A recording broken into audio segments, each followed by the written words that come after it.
आइए दोस्तों, हमारे न्यूज चैनल में एक बार फिर से आपका स्वागत है। आज 7 अप्रैल 2021 बुधवार का दिन हो चुका है, तो बात करेंगे छत्तीसगढ़ की आज की ताजा खबरों, ताजा अपडेट के बारे में। तो वीडियो में लास्ट तक बने रहना दोस्तों, ताकि कोई भी ताजा खबर छूटने न पाए, और साथ ही साथ वीडियो को लाइक और शेयर जरूर करना दोस्तों। तो चलिए बिना टाइम वेस्ट किए जानते हैं आज की ताजा खबरों को फटाफट। तो आज की पहली बड़ी खबर निकलकर सामने आ रही है। छत्तीसगढ़ देश का दूसरा सर्वाधिक कोरोना संक्रमित राज्य।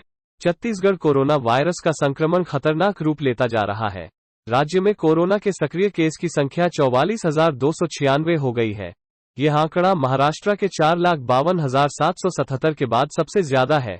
इससे पहले सक्रिय मरीजों के मामले में कर्नाटक देश में दूसरे और छत्तीसगढ़ तीसरे स्थान पर था, लेकिन मंगलवार को कर्नाटक में सक्रिय मरीजों की संख्या घटकर 42,502 रह गई है।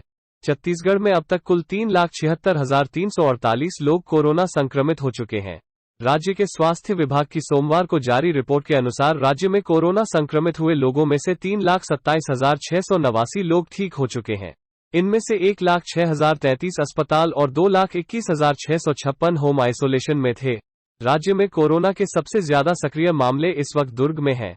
वहां के विभिन्न सरकारी और निजी अस्पतालों के साथ होम आइसोलेशन में रखे गए मरीजों की संख्या 12,589 है।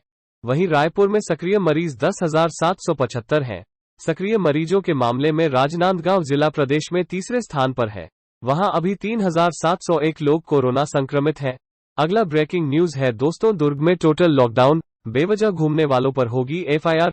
कोरोना संक्रमण के बढ़ते मामलों पर अंकुश लगाने के लिए दुर्ग में कल से टोटल लॉकडाउन लागू हो गया है।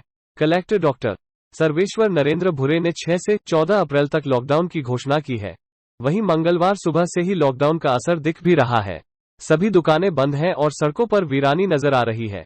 बता दें कि लॉकडाउन के दौरान सिर्फ आवश्यक सेवाओं को छूट दी है। इसके साथ ही बेवजह घूमने वालों के खिलाफ एफआईआर दर्ज किया जाएगा। दुर्ग में 15,000 के करीब कोरोना मरीज पहुंच चुके हैं। वहीं एक महीने में 100 से ज्यादा मौतें हुई हैं। अब प्रशासन ने लॉकडाउन में कोरोना के रोकथाम के उपाय किए हैं। कलेक्टर ने लॉकडाउन में सख्ती के निर्देश जारी किए हैं। साथ ही अगला ब्रेकिंग न्यूज है, बड़ी खबर। शिक्षक हो रहे कोरोना संक्रमित, बोर्ड परीक्षा के दौरान छात्र कैसे बचेंगे।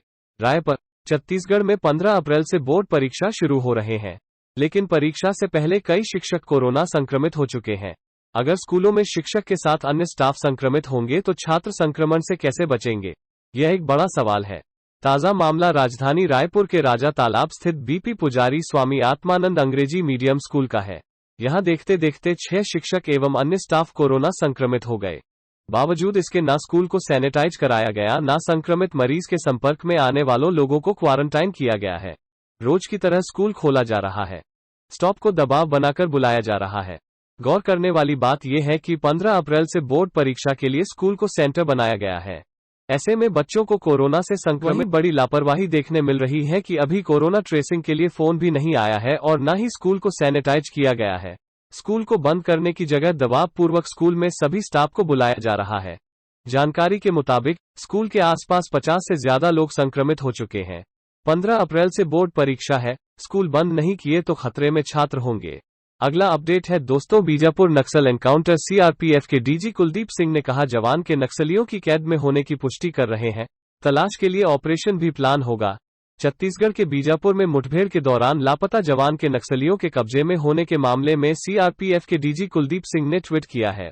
उन्होंने कहा है, हमारा एक जवान लापता है। ऐसी अफवाह है कि वह नक्सलियों के कब्जे में है। अभी हम इस खबर की पुष्टि कर रहे हैं और जवान के लिए ऑपरेशन भी प्लान कर रहे हैं। 2 दिन पहले ही बस्तर के एक मीडियाकर्मी को व्हाट्सएप कॉल कर नक्सलियों ने जवान के बारे में जानकारी दी थी। उन्होंने दावा किया था कि जवान उनके पास है और उसे नुकसान नहीं पहुंचाएंगे। दरअसल तर्रेम क्षेत्र में 3 अप्रैल को हुई मुठभेड़ के दौरान 21 जवान लापता हो गए थे। बाद में एयरफोर्स की मदद से 20 जवानों के शव बरामद किए गए। इस दौरान जम्मू कश्मीर निवासी कोबरा बटालियन के जवान राकेश्वर सिंह मनहौस का सुराग नहीं मिला।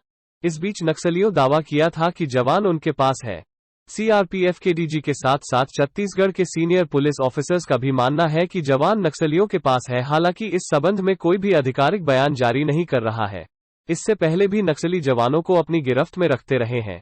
कई बार उन्हें बिना नुकसान के रिहा भी किया जाता रहा है। साथ ही अगला अपडेट है दोस्तों, गर्भवती महिला ने फांसी लगाकर की खुदकुशी, शक की बिना पर तफ्तीश जारी। गरियाबंद। फिंगेश्वर थाने इलाके में 5 महीने की गर्भवती महिला ने बीती रात घर में फांसी लगाकर आत्महत्या कर ली। सुबह जब पति ने देखा तो उसके होश उड़ गए। पति ने पत्नी को फंदे तुरंत नीचे उतारा, लेकिन तब तक उसकी मौत हो चुकी थी। पति ने घटना की जानकारी पुलिस को दी। पुलिस मौके पर पहुंच कार्रवाई कर रही है। दरअसल बीती रात चैत्रा गांव में 21 वर्षीय संदीपा टंडन ने अपने घर में साड़ी का फंदा बनाकर फांसी लगा ली। सुबह 5 बजे पति अशोक टंडन ने उसे फांसी पर लटके देखा। आनन फानन में उसने पड़ोसियों को जानकारी दी। पड़ोसियों ने पुलिस को दी। जानकारी मिलने पर फिंगेश्वर तहसीलदार, थाना प्रभारी भूषण चंद्राकर, जवान तरुण सिदार के साथ घटना स्थल पर पहुंचे। मिली जानकारी के मुताबिक 7 महीने पहले युवती अपने प्रेमी संग शादी रचाई थी। फिलहाल मौत के कारणों का खुलासा नहीं हो पाया है। पुलिस की पूछताछ में मृतिका के पति अशोक ने मामूली जानकारी दी है। उसके मुताबिक उन दोनों के बीच किसी बात को लेकर कभी कोई विवाद नहीं हुआ। इससे पुलिस शक की बिना पर जांच कर रही है। अगला ब्रेकिंग न्यूज है दोस्तों, कोरोना का असर। बिलासपुर में लॉकडाउन की घोषणा, सड़क पर उतरा एसपी के साथ पुलिस अमला।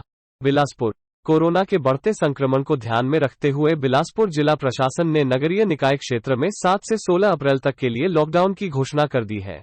इधर कोरोना गाइडलाइन का पालन सुनिश्चित करने के लिए पुलिस अधीक्षक प्रशांत अग्रवाल के साथ एडिशनल एसपी के साथ सभी सीएसपी और शहर के थाना प्रभारी बिना मास्क एवं सोशल डिस्टेंसिंग पर कार्रवाई के लिए सड़क पर उतरे। शहर के मुख्य स्थलों में चेकिंग के दौरान बिना मास्क घूमते पाए गए लगभग 200 से अधिक लोगों पर कार्रवाई की गई। साथ ही सोशल डिस्टेंसिंग का पालन नहीं करने वाले दुकानदारों के खिलाफ भी कार्रवाई की गई। इस दौरान पब्लिक अनाउंस सिस्टम से अपील की गई। इसके अलावा दुकानों में मास्क व सोशल डिस्टेंसिंग के लिए लिखवाकर चिपकाया जा रहा है। जिला प्रशासन की ओर से जारी लॉकडाउन आदेश में दुकान प्रतिष्ठान के खुलने की समय सीमा निर्धारित कर दी है। वहीं संडे बाजार के साथ अन्य साप्ताहिक बाजारों को बंद करने के साथ शराब दुकान केवल 7 बजे तो सिनेमा घर, मल्टीप्लेक्स में अंतिम प्रदर्शन की समय सीमा 9 बजे तक तय कर दिया गया है। बने रहिए दोस्तों। तो अगला ब्रेकिंग न्यूज है, जस्टिस रमन्ना होंगे नए सीजेआई। राष्ट्रपति कोविंद ने चीफ जस्टिस की नियुक्ति पर मुहर लगाई। 24 अप्रैल को शपथ लेंगे। सीजेआई बोम्बडे ने नाम प्रस्तावित किया था। जस्टिस एनवी रमन्ना देश के 48वें chief justice of India CJI होंगे। राष्ट्रपति रामनाथ कोविंद ने उनके अपॉइंटमेंट को मंजूरी दे दी है।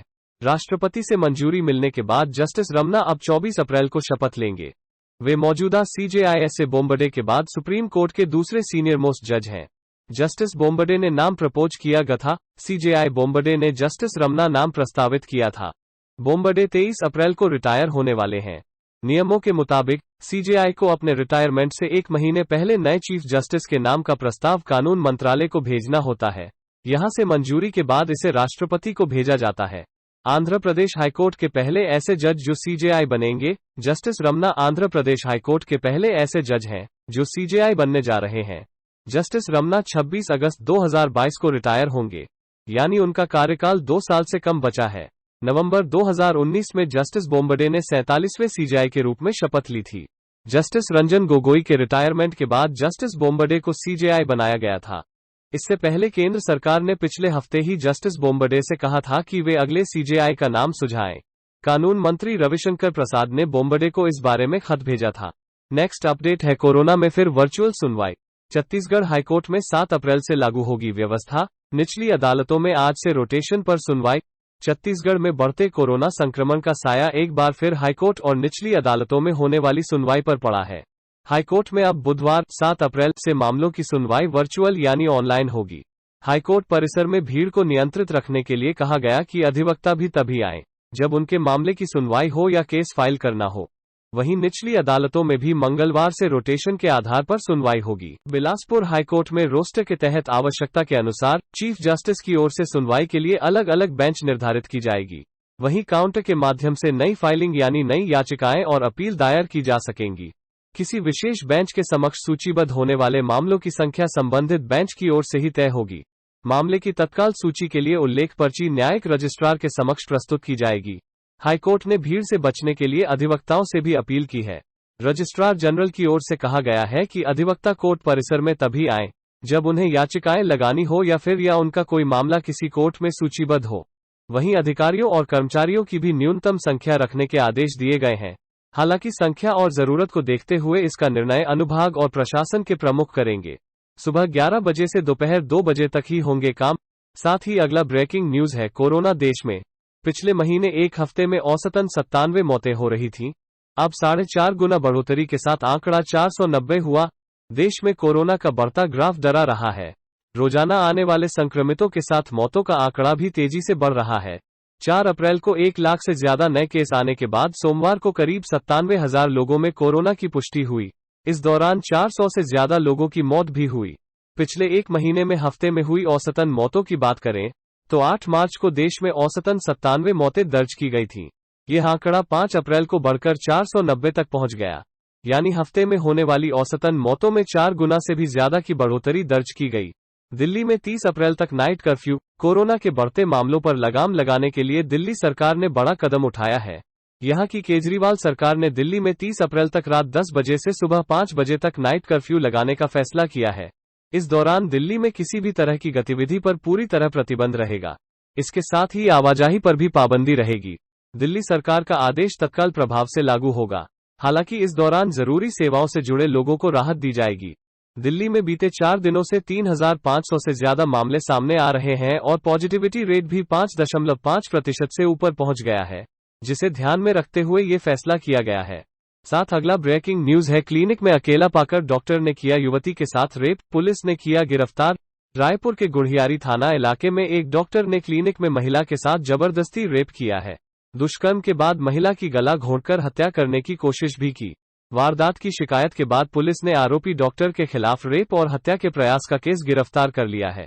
आपको बता दें कि विकास नगर गुढ़ियारी स्थित मकान को लेकर महिला का विवाद चल रहा था। इसी सिलसिले में 17 मार्च को महिला परिचित डॉक्टर मनोहर गुप्ता के पास क्लिनिक में गई थी।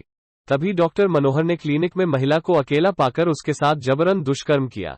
पुलिस ने महिला की शिकायत पर डॉक्टर के खिलाफ धारा 307, 376 भादवी के तहत अपराध दर्ज कर लिया है। आरोपी डॉक्टर मनोहर को गिरफ्तार कर पुलिस आगे की कार्रवाई कर रही है।